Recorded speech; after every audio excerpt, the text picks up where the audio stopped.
పశ్చిమాసియా యుద్ధం వల్ల అంతర్జాతీయంగా ముడి చమురు ధరలు పెరిగాయి. దీని ప్రభావంతో భారత్ లో ఇండస్ట్రియల్ డీజిల్ ధర లీటర్కు రూ. 22 పెరిగింది. సాధారణ పెట్రోల్, డీజిల్ ధరల్లో ఎలాంటి మార్పు లేదు. కానీ ప్రీమియం పెట్రోల్ ధర లీటర్కు రూపాయలు 2.35 మేర పెరిగింది. విద్యా విధానంలో కీలక మార్పులు తెస్తున్నామని సీఎం రేవంత్ రెడ్డి అన్నారు. నర్సరీ నుంచి 12వ తరగతి వరకు ఒకే విధానం ఉంటుందని, ఇకపై 10th పరీక్షలు ఉండవంటూ స్పష్టం చేశారు. దేశవ్యాప్తంగా ఉన్న విద్యా విధానాన్ని తెలంగాణలో అమలు చేస్తాం. వచ్చే విద్యా సంవత్సరం నుంచే ఈ విద్యా విధానం అమల్లోకి వస్తుందన్నారు.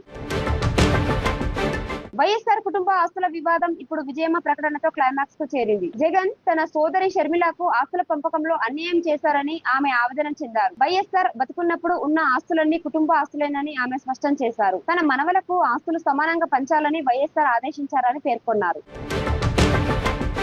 ఫోన్ ట్యాపింగ్ కేసులో విచారణ చట్ట ప్రకారం కొనసాగుతుందని, తప్పు చేసిన వారు ఎవరైనా అరెస్టులు తప్పవని సీఎం రేవంత్ రెడ్డి స్పష్టం చేశారు. పంజాగుట్ట ప్రైవేట్ కేసు వ్యవహారంలో హరీష్ రావుకు క్లీన్ చిట్ వచ్చిందని, ఫోన్ ట్యాపింగ్ కేసులో క్లీన్ చిట్ వచ్చినట్లుగా తప్పుడు ప్రచారం చేస్తున్నాడని అన్నారు. గత బీఆర్ఎస్ ప్రభుత్వం హయాంలో 2014 నుండి సుమారు 6,000 ఫోన్లు ట్యాపింగ్ అయ్యాయని అన్నారు. ఈ కేసులో ప్రధాన నిందితుడు ప్రభాకర్ రావు స్టేట్మెంట్ అధికారులు రికార్డు చేస్తున్నారని ఆయన వెల్లడించారు.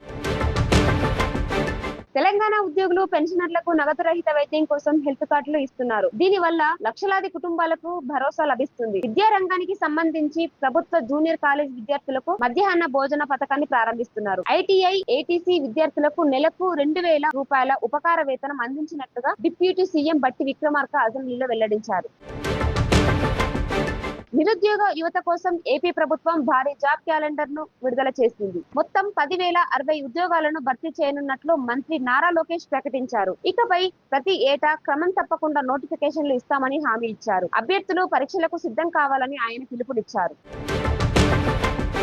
అసెంబ్లీలో డిప్యూటీ సీఎం బట్టి విక్రమార్క ప్రవేశపెట్టిన బడ్జెట్ పై హరీష్ రావు నిప్పులు చెరిగారు. తెలంగాణ బడ్జెట్ ను బోగస్, బడా జూటా బడ్జెట్ అని హరీష్ రావు అన్నారు. కాంగ్రెస్ ప్రభుత్వం అంకెల గారడీతో ప్రజలను గబ్బెపెడుతుందని ధ్వజమెత్తారు. రేవంత్, బట్టీలు కలిసి 6 గ్యారంటీలకు గోరి కట్టారు. బడ్జెట్ కాగితాలు 20 పేజీలు పెంచారు తప్ప హామీల అమలుకు కేటాయింపులు ఎక్కడా అని ప్రశ్నించారు. మహిళలకు ఇస్తామన్న 2,500 రూపాయల ఊసే లేదని మండిపడ్డారు. బంగాళాఖాతంలో ఏర్పడిన ఉపరితల ఆవర్తనం వల్ల ఏపీలో వాతావరణం మారింది. రానున్న 24 గంటల్లో కోస్తాంధ్ర, రాయలసీమ జిల్లాల్లో జల్లులు పడవచ్చు. గంటకు 40 కిలోమీటర్ల వేగంతో ఈదురుగాలులు వీచే అవకాశం ఉంది. బెంగాల్, ఒడిశా రాష్ట్రాల్లోనూ దీని ప్రభావం కనిపిస్తుంది.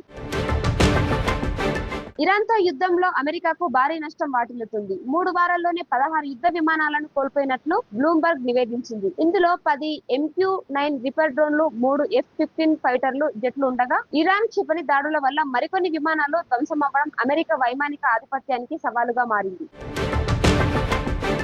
ధురంధర్ 2 చిత్రంపై దర్శకుడు రామ్ గోపాల్ వర్మ ప్రశంసలు కురిపిస్తూ, రొటీన్ మాస్ సినిమాలు తీసే దర్శకులు హీరోలపై తనదైన శైలిలో విమర్శలు చేశారు. హీరోలను దేవుడిలా కొలుస్తూ ఫిజిక్, గ్రావిటీతో సంబంధం లేని చిత్రాలు తీసే డైరెక్టర్లకు ఇది వణుకు పుట్టిస్తుందన్నారు. దీంతో అసలైన హీరోయిజం పుట్టిందని, ఇప్పుడు రొటీన్ స్టార్ హీరోలంతా జోకర్లుగా కనిపిస్తున్నారని విమర్శించారు. రొటీన్ యాక్షన్ మూవీలను ఇకపై ఆడియన్స్ చూడరని ట్వీట్ చేశారు.